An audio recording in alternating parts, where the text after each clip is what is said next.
volta para o segundo bloco de Sobriedade Sim, hoje com a minha querida diretora, Eliane Donari, e que está abrindo o coração para colocar para a gente coisas que aconteceram na vida dela, né?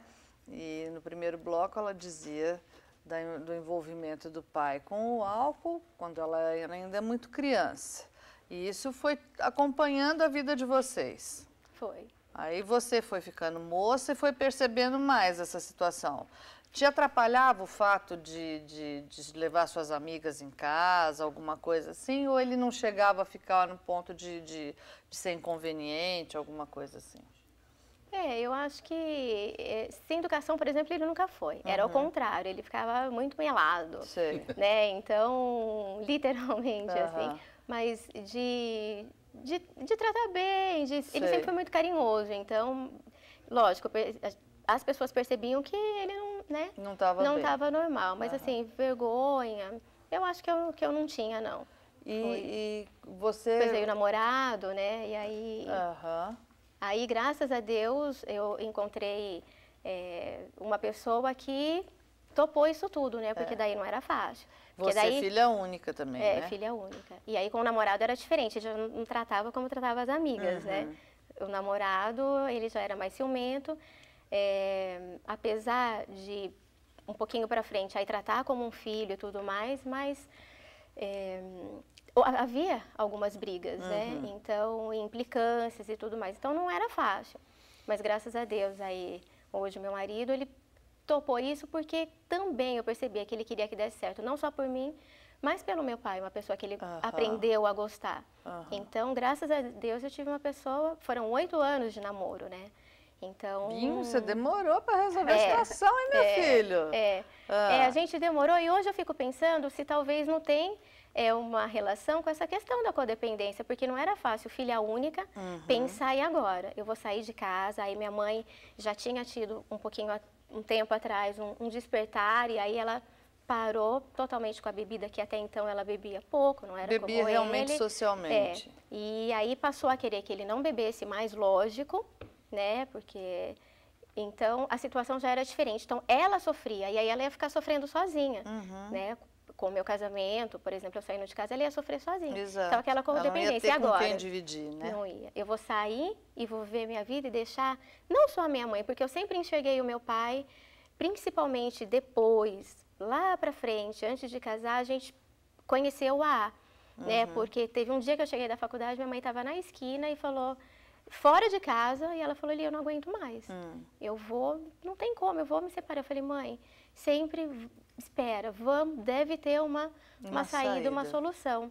E aí eu fui a uma reunião de AA, que eu já tinha ouvido falar, eu fui sozinha, eu falei, eu vou conhecer para poder indicar, né? Então, a gente começou aí, e por incrível que pareça, quando o convite foi feito para ele, ele topou. Ele aceitou. Aí ele passou, acho que 2 anos e tanto em sobriedade, o que foi o céu pra gente, né? E pra nós, família, foi muito bom, porque aí a gente aprendeu um pouco mais sobre a bebida, que não era porque ele queria. Exato. Né? Então, pra ela foi muito bom. Era uma compulsão que ele tinha, né? Exato. Aliás, falando em AA, né, dona Irineu, a gente só tem que agradecer o AA, porque, na verdade, ele é o pai de todos, né? Pai de todos, A AA, para quem não sabe, é Alcoólicos Anônimos, que tem no mundo todo, né?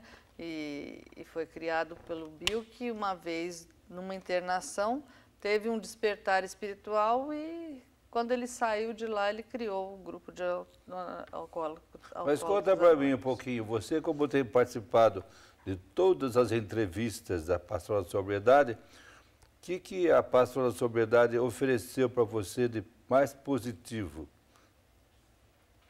Uma coisa que eu pensei que fosse alheia à questão do álcool, que eu acho que é isso. Sobriedade é esse equilíbrio, né? É o estar bem em todas as áreas da vida, né? Não só, por exemplo, hoje eu me vejo, me policio porque eu tenho muito da questão da codependência, eu penso ainda, né? Que eu trago, graças a Deus, então agora, quem sabe adiantando um pouquinho a história, né? Houve também, depois de 33 anos, eu acho, 33 anos do meu pai no vício, e aí depois eu e a mãe a gente rezando e pedindo a Deus, enfim, houve um despertar. Mas teve uma hora, assim, que foi o ápice da coisa e aí dali para frente Não. foi melhorando? Não. Não, o que Ele foi se mantendo sempre naquilo. O que eu vejo depois que ele foi para o AA e recaiu, mas começou a cura lá. Uhum. Porque lá ele começou a ver as coisas de uma forma diferente. Começou a enxergar, E né? dali para frente foi todo um processo. E aí a gente tem várias atribuições, né? Assim, eu pedia muito, eu falo que eu não posso deixar o crédito faltar para ninguém. Lógico. Né? Para Santo Agostinho, eu pedi a intercessão, porque tem uma oração dele que fala: Senhor, que adianta tu teres me criado se eu morrer longe da direção da sua destra? Então, o que adiantava, falava para Deus, Senhor, criar meu pai, se ele morrer desse jeito? E se ele morrer assim? Eu sei que ele vai ser salvo se ele se arrepender no último segundo. Eu faço uma oração Mas parecida, viu? Tipo assim, E nós? Senhor, o que o senhor vai fazer com tanta misericórdia se o senhor não aplica logo para essa pessoa que está precisando? Vamos! Então, justamente. Não te custa, Jesus. Então, e aí eu falava, né? Aqui na Terra dos Vivos, eu preciso curtir meu pai, ele precisa ficar bem para... E aí vem netos, né? Veio o primeiro, e aí quando se tratava só de mim era uma coisa, mas aí eu vi que o meu filho, muito pequenininho, já dependia, o vovô vem, não vem, chega, não chega. Aí eu comecei a ficar, e aí nessa hora eu falei, não, eu vou... Aí você teve uma conversa com Deus. Aí Como é que essa foi conversa que você me vinha contou? sempre Isso é ver. muito legal.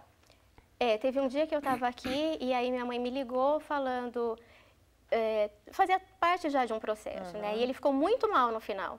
E teve um dia que aconteceu coisa que nunca acontecia. Ela ligou e falou, seu pai está caído lá na calçada. O que eu faço?